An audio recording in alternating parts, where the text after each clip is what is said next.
Assalamualaikum warahmatullahi wabarakatuh. Salam tak kenal lelah.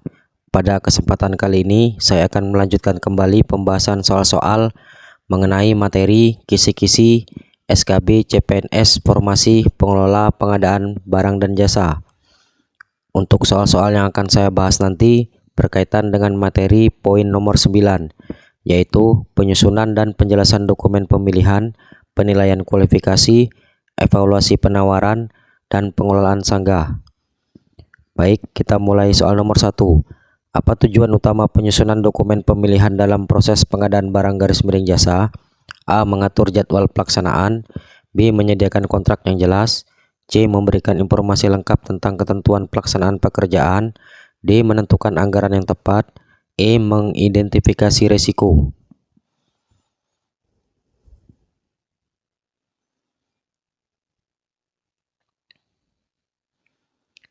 Jawaban yang tepat dari soal nomor 1 ini adalah C. Pembahasan. Tujuan utama dari penyusunan dokumen pemilihan yaitu 1. Memberikan informasi yang lengkap tentang tata cara pelaksanaan proses pemilihan penyedia barang _jasa. Yang kedua, memberikan informasi yang lengkap tentang ketentuan-ketentuan pelaksanaan pekerjaan. Dan yang ketiga, menyediakan acuan bagi peserta pemilihan penyedia barang _jasa untuk menyusun penawaran. Demikian pembahasan soal nomor 1. Soal nomor 2. Metode pemilihan apa yang digunakan untuk pengadaan barang _jasa yang memenuhi kriteria keadaan tertentu seperti pengadaan yang bersifat rahasia untuk kepentingan negara? A. E-purchasing. B. Pengadaan langsung. C. Penunjukan langsung. D. Tender terbuka. E. Seleksi terbatas.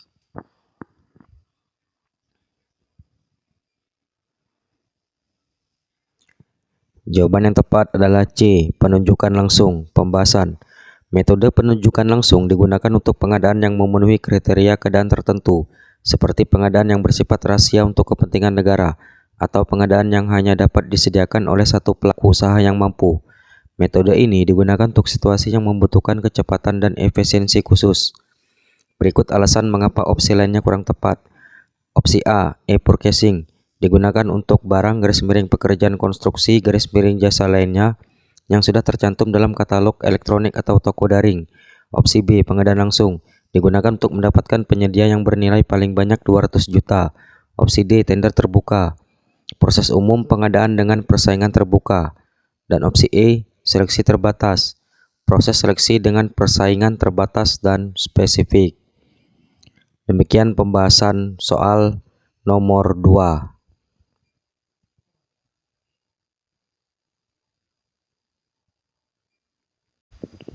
Soal nomor 3. Kapan metode kualifikasi pasca kualifikasi digunakan dalam pengadaan barang jasa pemerintah? A. Tender pengadaan barang yang bersifat kompleks. B. Seleksi jasa konsultansi badan usaha. C. Penunjukan langsung pengadaan barang jasa lainnya. D. Seleksi jasa konsultansi bank dan usaha yang kompleks. E. Tender pengadaan barang yang bersifat tidak kompleks. Jawaban yang tepat adalah E. Pembahasan. Metode kualifikasi pasca kualifikasi digunakan dalam pengadaan barang jasa pemerintah ketika 1. Tender pengadaan barang pekerjaan konstruksi jasa lainnya yang bersifat tidak kompleks. Yang kedua, seleksi jasa konsultansi perorangan. Berikut alasan mengapa opsi lainnya kurang tepat. Opsi A. Tender pengadaan barang yang bersifat kompleks. Ini memerlukan prakualifikasi. Opsi B. Seleksi jasa konsultasi badan usaha. Ini memerlukan prakualifikasi. Opsi C. Penunjukan langsung pengadaan barang jasa lainnya. Ini memerlukan prakualifikasi. Dan opsi D. Seleksi jasa konsultansi badan usaha yang kompleks. Ini memerlukan prakualifikasi. Demikian pembahasan soal nomor 3. Soal nomor 4. Metode penyampaian dokumen penawaran mana yang digunakan untuk pengadaan barang pekerjaan konstruksi jasa lainnya yang memerlukan penilaian teknis terlebih dahulu? A. 1 file, B. 2 file, C. 2 tahap, D. 3 file, E. 1 tahap.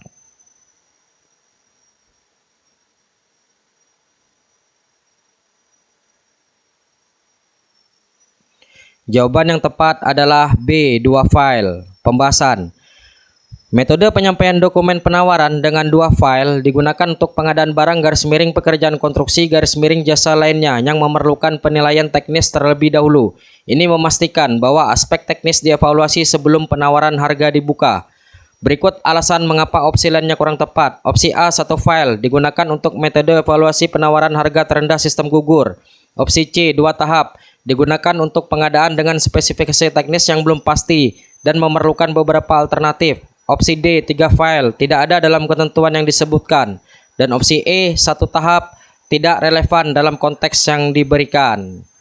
Demikian pembahasan soal nomor 4. Soal nomor 5. Apa saja kriteria penilaian dokumen penawaran berdasarkan metode evaluasi penawaran? A. Keabsahan surat penawaran, spesifikasi teknis, dan pemenuhan persyaratan harga. B. Keabsahan jaminan penawaran, personil, dan anggaran proyek. C. Spesifikasi teknis, jangka waktu pelaksanaan, dan persyaratan administrasi. D. Keabsahan surat penawaran, metode pelaksanaan, dan harga satuan. E. Proposal teknis, anggaran proyek, dan keabsahan jaminan penawaran. Jawaban yang tepat adalah A. Pembahasan. Kriteria penilaian dokumen penawaran berdasarkan metode evaluasi penawaran meliputi 1. Evaluasi administrasi, meliputi keabsahan surat penawaran, keabsahan jaminan penawaran. Yang kedua, evaluasi teknis, meliputi spesifikasi teknis, jangka waktu pelaksanaan, personel, metode pelaksanaan, proposal teknis dalam kurung untuk jasa konsultansi. Dan yang ketiga, evaluasi harga. Evaluasi ini menilai pemenuhan persyaratan harga penawaran. Demikian pembahasan soal nomor 5. Soal nomor 6. Apa saja persyaratan penilaian kualifikasi pada aspek kualifikasi administrasi garis miring legalitas penyedia barang garis miring jasa perorangan? A. Izin usaha, perpajakan, dan integritas. B. Identitas, perpajakan, dan tempat usaha. C. Izin usaha, perpajakan, dan tempat usaha. D. Identitas, perpajakan, dan integritas. E. Integritas, kualifikasi, dan klasifikasi.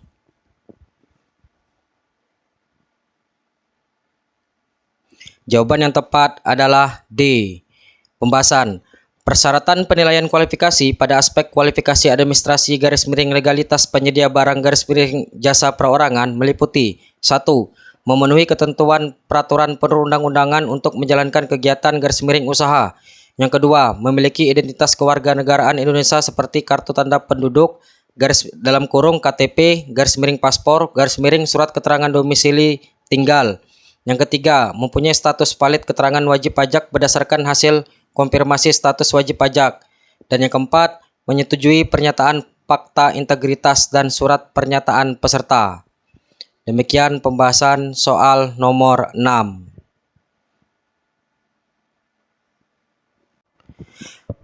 Soal nomor 7. Apa yang terjadi jika sanggah dinyatakan benar garis miring diterima dalam proses pemilihan penyedia barang garis miring jasa pemerintah? A. Pokja pemilihan melanjutkan proses pemilihan dengan hasil awal. B. Pejabat penandatanganan kontrak menandatangani kontrak. C. Peserta mengajukan sanggah banding. D. Pokja pemilihan memberikan sanggahan baru. E. Pokja pemilihan melakukan evaluasi ulang atau pemilihan ulang.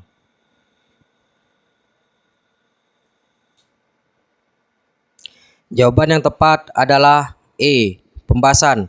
Apabila sanggah dinyatakan benar garis miring diterima, Pokja pemilihan melakukan evaluasi ulang, pemasukan dokumen penawaran ulang, atau pemilihan penyedia ulang.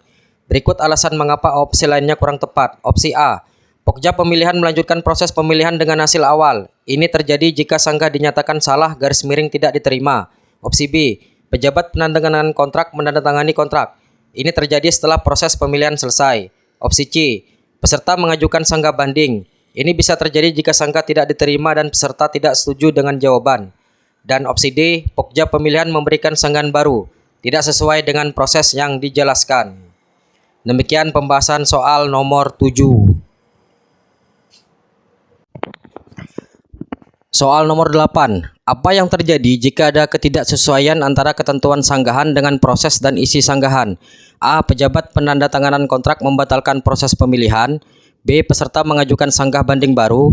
C. Pokja pemilihan melanjutkan proses pemilihan dan UKPBJ mencairkan jaminan sanggah banding. D. Pokja pemilihan menghentikan proses pemilihan sementara. E. UKPBJ menolak hasil pemilihan.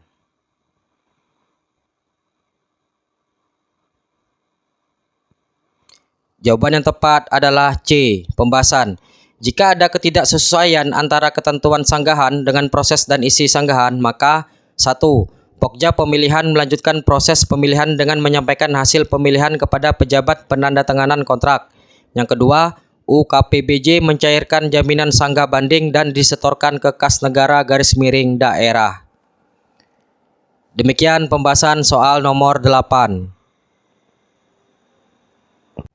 Soal nomor 9. Siapa yang memerintahkan Pokja pemilihan melakukan evaluasi ulang atau pemilihan penyedia ulang apabila sanggah banding dinyatakan benar _diterima? A. Kepala UKPBJ, B. Pejabat penandatanganan kontrak, C. Peserta pengadaan, D. Tim sanggah banding, E. Pengawas proyek.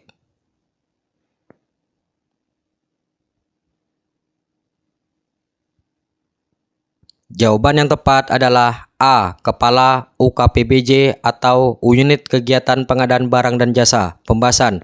Apabila sanggah banding dinyatakan benar _diterima, Kepala UKPBJ memerintahkan Pokja pemilihan melakukan evaluasi ulang atau pemilihan penyedia ulang.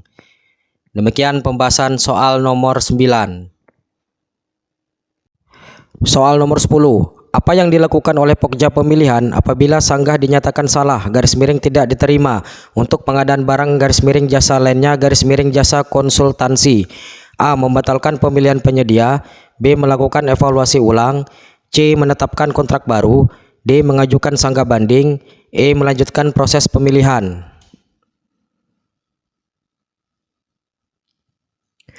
Jawaban yang tepat adalah E. Pembahasan.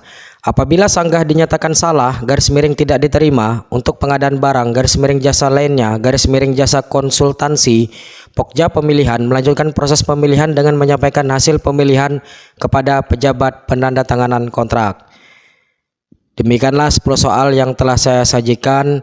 Mudah-mudahan dapat bermanfaat bagi teman-teman. Salam tak kenal lelah, tetap semangat. Saya akhiri, wabillahi taufiq wal hidayah. Wassalamualaikum warahmatullahi wabarakatuh.